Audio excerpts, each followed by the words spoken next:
Okay, this is Blood Bowl out of the box. All I've done is I've put together the miniatures and then I've painted the bases certain colours to see so that they're easier to identify. So I've got the blitzers are red, I've got the throwers are white, I've got the Black Orcs are brown, and then all the linemen down there are black. On the human side, I've got the linemen are black, I've got the throwers are white again, blitzers are red, and the catchers are yellow. It's quite tricky to set up a webcam for Blood Bowl so that you can see all the information you need. I've done quite a bit of it before, and you can see other bits on my stream. The best one I found is when you've got quite a compact pitch and with a very small dugout along the side. But with this one, I'm really trying to use what's in the box so that people can start straight away with what they're doing. So all I'm going to do to start with is show you. So if you look down there, you can see the cards you get in the box. You've got your 8 positions there, 4 human positions and 4 orc positions, and I'm going to be referring to those numbers you can see on there as we go through.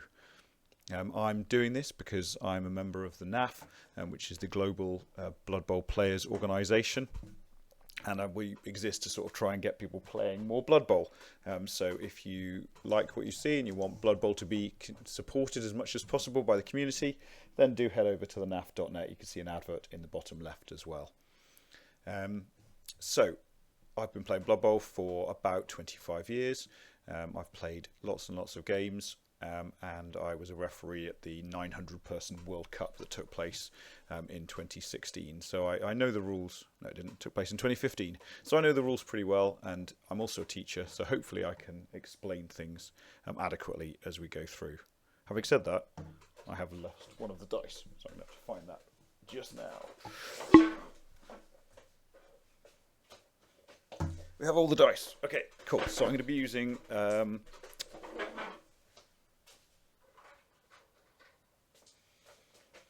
Even better, now I have all the dice. So, in the box you get 3 block dice, which are the ones with the funny symbols on. You get 2 D6, which is the standard name for a 6-sided dice. You get a D8, which is the 8-sided dice, which is mostly used for scattering the football.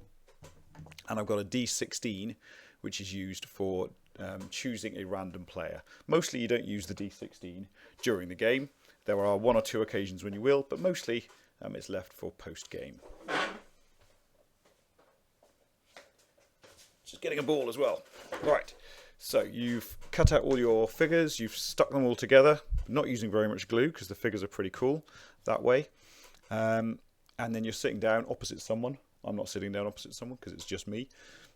And you're about to play a game of Blood Bowl. Actually, you might well be learning this for yourself as well. You might be by yourself, so feel free to set it up like this. I've got the 2 dugouts over here, and on those dugouts I've placed the counters.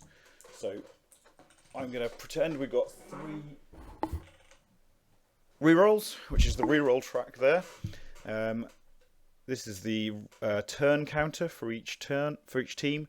This is the reroll track for each team, and I will explain what that means in a minute. Also in the box, you get this little device here, which is called the range ruler, so passing the ball. You've got this thing, which is the scatter template. You can't see it tremendously well. It's standard practice to just leave it in one place. And the directions it's shown, I've put a little white rectangle there so you can see it a bit more easily as to which direction the ball goes when it does scatter. This little helmet here is used for when the ball goes off the pitch, and I'll be demonstrating that a little bit later. So let's get straight into a game. I'm not going to play an entire game because you don't need to see it for the demonstration, but I'm going to start at the beginning. I won't include all the rules, I'll just include the basic rules to start with, and then I'll talk about some more of the rules later. But actually, once you've got the basic ideas, you can read the rule book, and the rest comes fairly straightforwardly. So, you roll a dice, or you flip a coin, or somehow you decide who's going to go first. So, let's say that the orcs roll a 6, which is the BB dice, and the humans roll a 5. So the orcs get to choose whether to receive the ball or to kick the ball to the humans, and you always get that choice. So the orcs are going to choose to receive the ball because it's nice to have the ball, which means that the humans set up first. The first thing you'll notice is that there are 12 players on the team, and so you're only allowed 11 on the pitch. So one of the guys needs to go in the reserves box over there, which is the furthest left of the boxes, and it's the one with the big arrow in. Okay, in terms of the rest, you have to put 3 players on the line of scrimmage.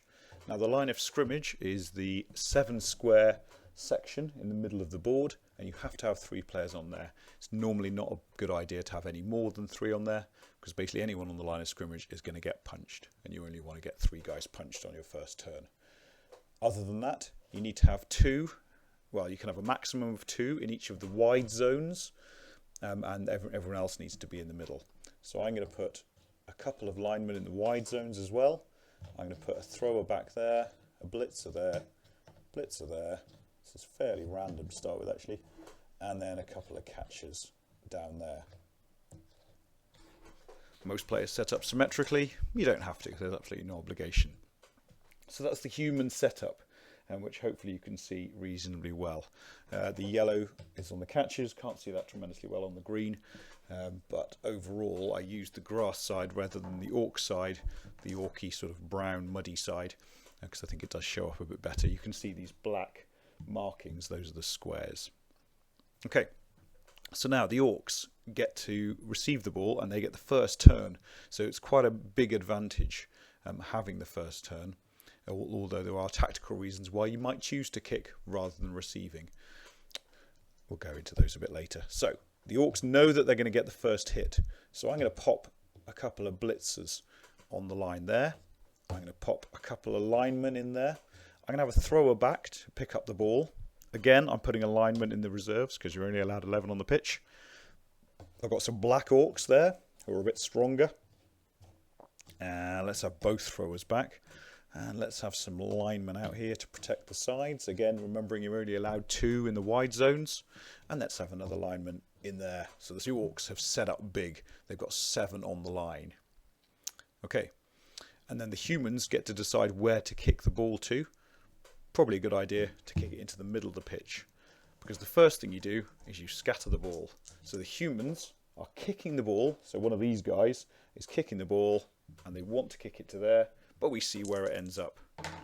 So I've rolled a 3 on the d6 and an 8 on the d8. You have to take my word for it because it's quite a long way down from the camera. Apologies for that. We might get a dice cam at some point, but we'll stick with this for the moment.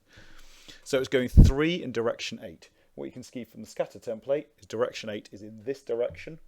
So it goes 3 squares. You simply count 1, 2, 3 squares. And then the ball's coming over and it's landed there. So then you roll the d8 and it goes to bounces to number 7. So the ball's landed there and then it bounces. If it happened to land on one of my players, then you'd get a chance to catch it. I'll talk about that in a minute. Yeah, that was the other thing I was going to put on the thing. I'll stop for a second actually and I will put that on the video. Okay, so what you see on the left-hand side now is that I've added the agility table, which is about there. And that shows what you need to roll to do anything with the ball. So you'll notice that agility is listed as one of the player statistics. It's actually agility 3 for almost all the players, except for the big, scary Black Orcs, which means that they need to roll a 4+, which means a 4, 5, or a 6 to do anything with the ball and to do anything involving agility, which is why it's called the agility roll.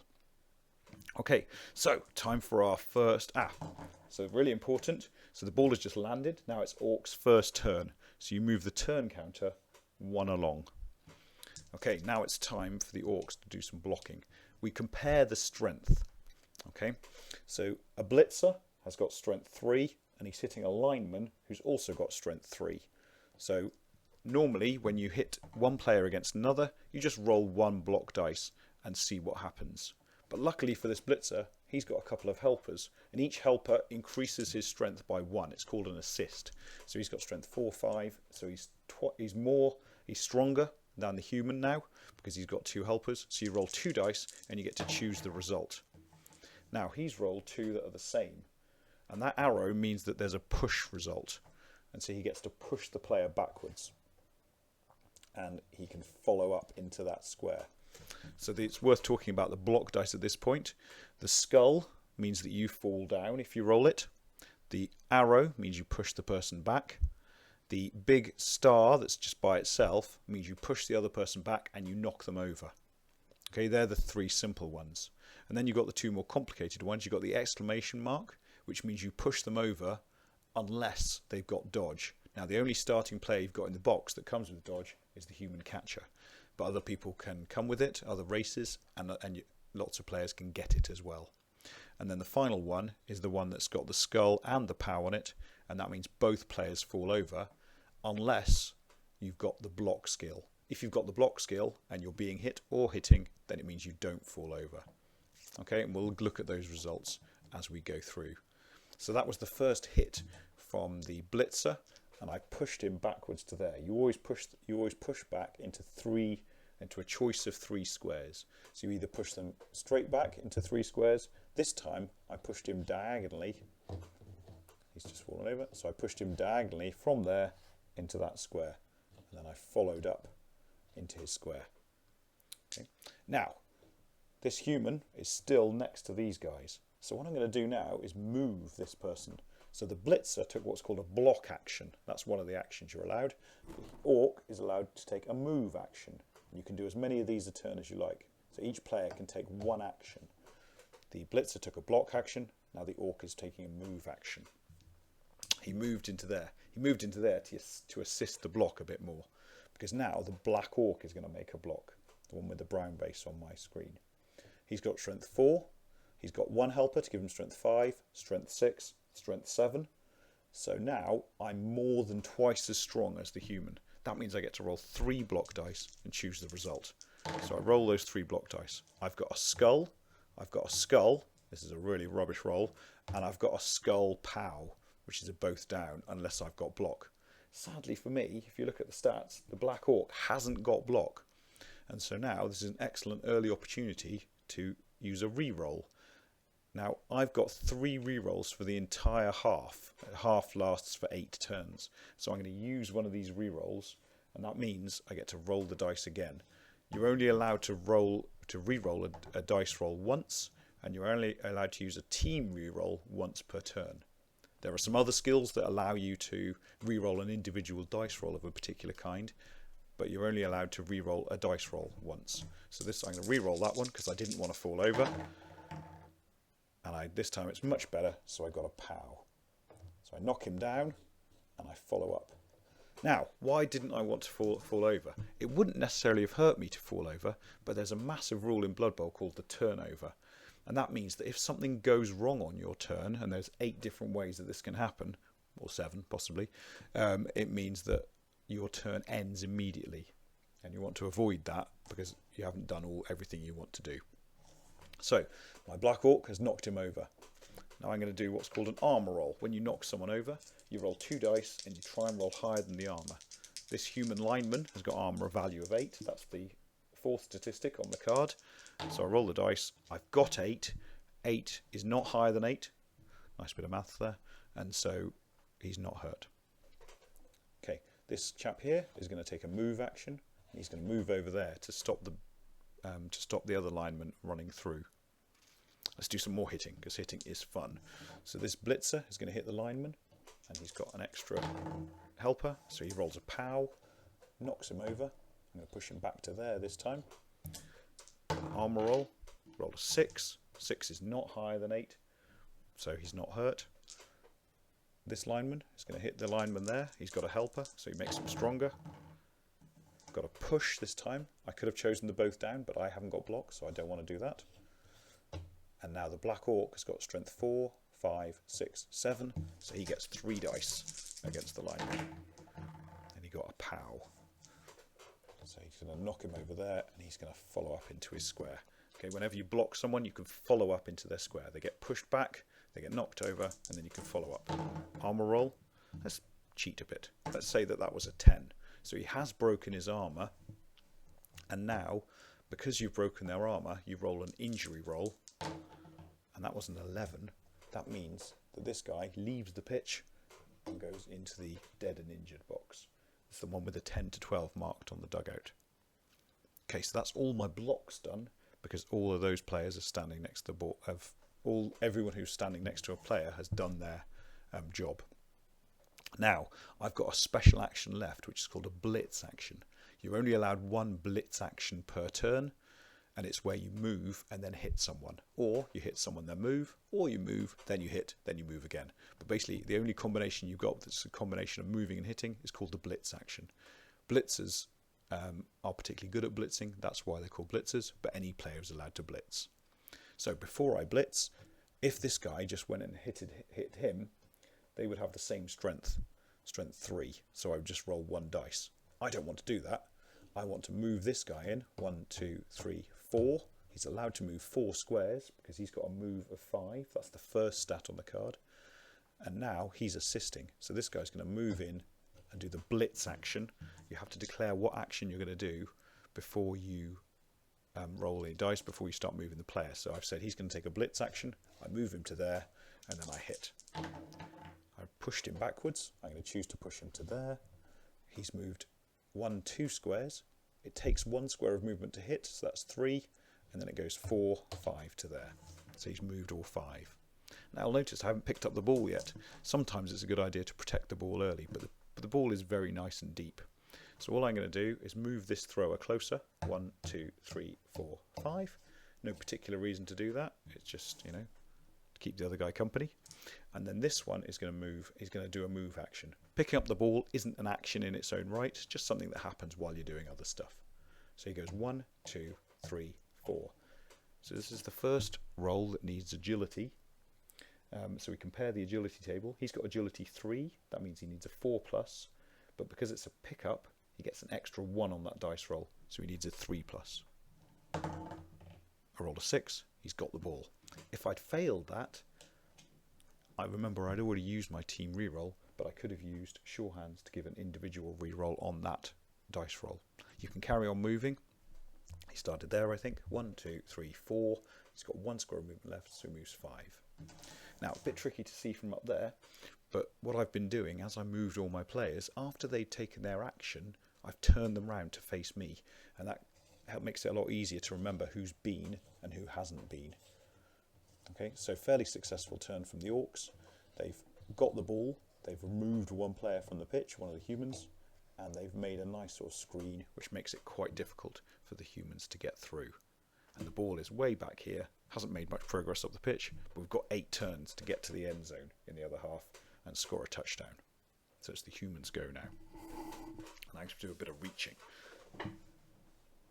Okay, so the humans. So normally what would happen is most people play end to end. Some people play side to side. It's entirely up to you. It doesn't make any difference at all. So the humans will be able to reach their dugout a bit easier. So he's moved on to turn 1.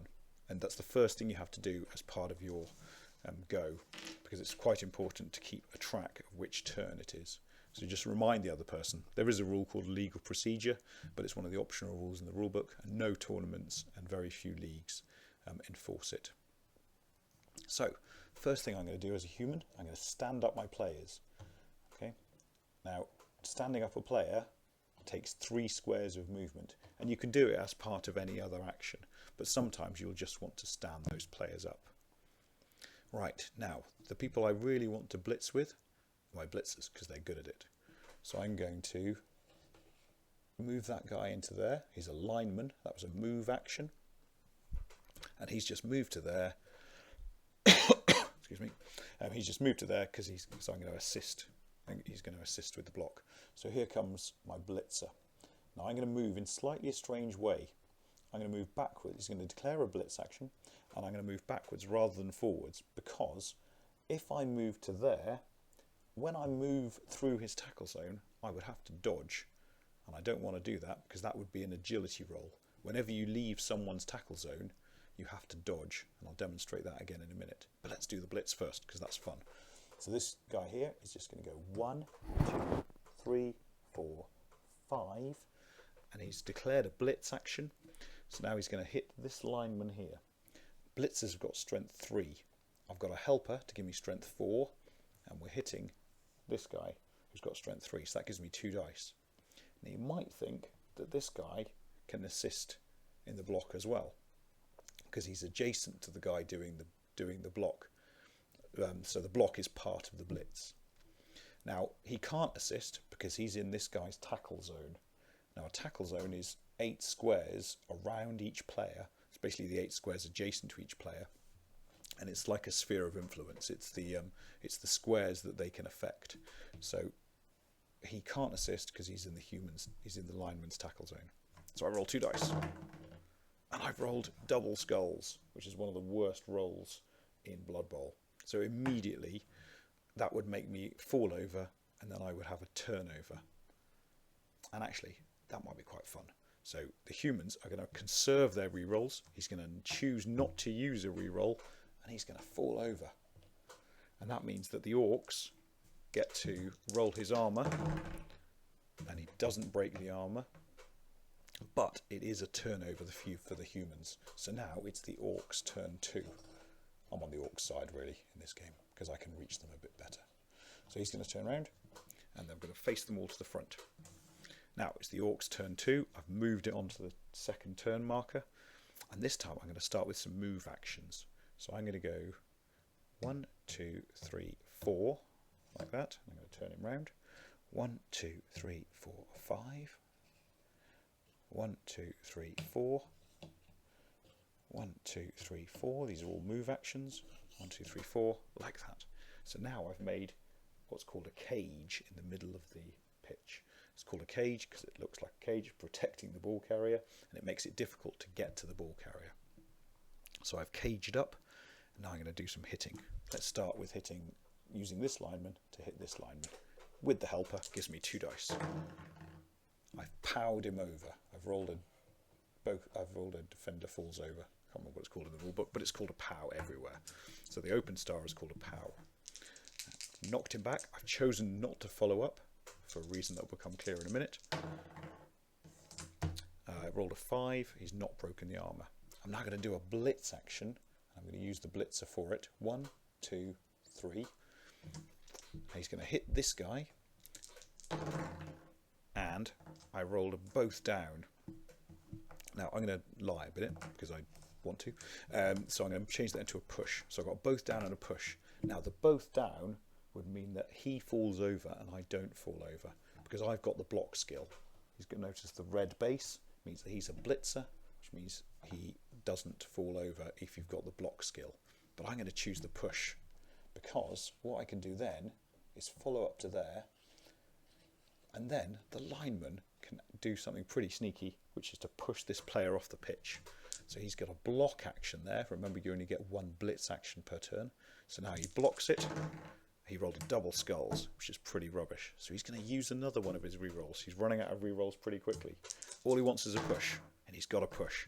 So he pushes the player off the pitch, and then the crowd beat him up. Because the crowd are beating up, his armour is no good. So there's no armour roll. You roll an injury roll straight away. He's got a 6. Let's change that to an 8 or 9, because that's more interesting. So he's got a 9, which means he's in the knockout box there. Okay. Then I've just got a little bit more hitting to do. This blitzer is going to hit this guy. He knocked him back and down. He won't follow up.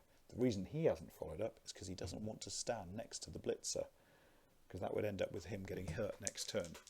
So he takes his armour roll, and let's say that he gets him off the pitch. So he's broken his armour, and let's roll a 7. So he is face down because he's stunned. So 2 to 7 on the injury roll is a stunned result, which means you go face down, and it means you miss the next turn. Who have I got left to move? I've got this Black Orc and this Black Orc. Neither Black Orc have done anything. So what shall they do? I think this guy's going to run forward. So he's going to go 1, 2, 3, 4. He's going to stand next to the catcher. 2, 3, 4. And this one's going to move it as well. Now notice what I did there, and this is quite a good habit to get into, is you leave your player where they are, and then you count out the number of squares that they move before they move, because then you don't forget where they came from. So you go 1, 2, 3, 4, and then he's really nice and get there. So 1, 2, 3, 4. So he's moved, and they're both going to stand next to the catcher. They can't hit him because I've already used my blitz action for the turn, but they can stand next to him and make him look pretty scary. And this guy is going to go 1, 2, 3, 4, 5. He's going to run up the pitch. Now he's going to do something good actually, because he's quite keen on himself. He wants to score, so he's going to do what's called a go for it. So you've got your standard move action, and then each player is allowed to go for it up to twice. And a go for it means you roll a dice. If you roll a 1, you fall over. If you roll a 2 or more, then you're okay, and you've managed to go for the extra square. So he's going to go for it to there. You move them before you roll the dice. He rolls a 5. He's okay. Now he wants to get within scoring range, so he's going to go again. And he rolls a 4. He's okay, but you can only do it twice, remember. All the orc players have moved, so I'm going to turn them round, and that's the end of the orc go. That's the humans go. Let's see if they can do something good. Remember, this guy's stunned, and so he misses this turn. You turn them over at the end of the turn, because that shows that they can then stand up on the turn afterwards. Okay, so what shall we do here? Turn him round. There he is. Now he's within scoring range, but let's pretend that the human player is a bit rubbish. So what's going to happen here? Let's start with the catcher dodging out. This is the first dodge of the game. So a dodge is when you leave someone's tackle zone. Okay, and you have to roll, even if you're moving into their tackle zone again, into another square of their tackle zone. Whenever you leave a square that's in a player's tackle zone, you have to roll a dice. So if I move to here, that would be 1 dice roll. There would be another dice roll. There would be another dice roll, and so on. So I'm going to leave that tackle zone there, and I'm going to try and roll a 3 or more, because again it's an agility roll, but again it's got +1 because it's just a basic dodge action.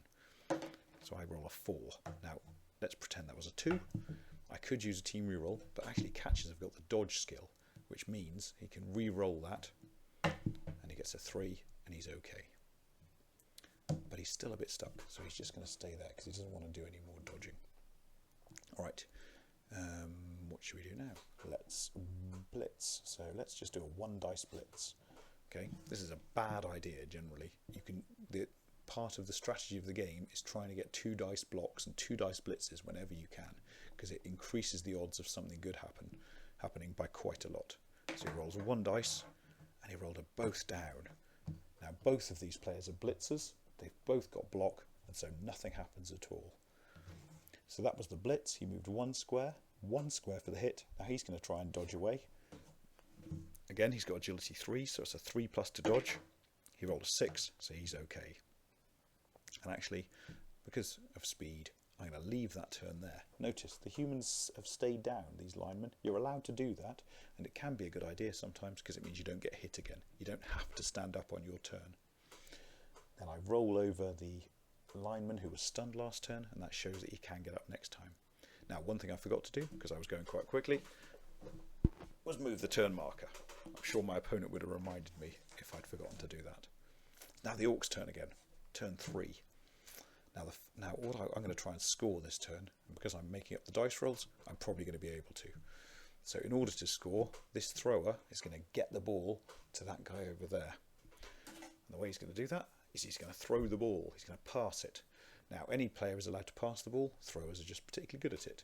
So at the moment, so you get your range ruler, and you put the circle over the person throwing the ball, and you see which of the balls, which of these sort of marks, then the receiver is in. So if it's got 1 mark, it's a quick pass, 2 marks is a short pass, 3 marks is a long pass, and 4 marks is what's called a long bomb. And those are increasingly difficult to do. So if you're doing a quick pass, you get +1 to your agility roll, 0 to your agility roll, -1 to your agility roll, and +2 to your agility roll.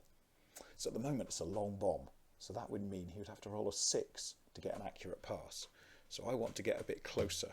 So I'm going to go 1, 2, 3, let's go to there and throw the ball.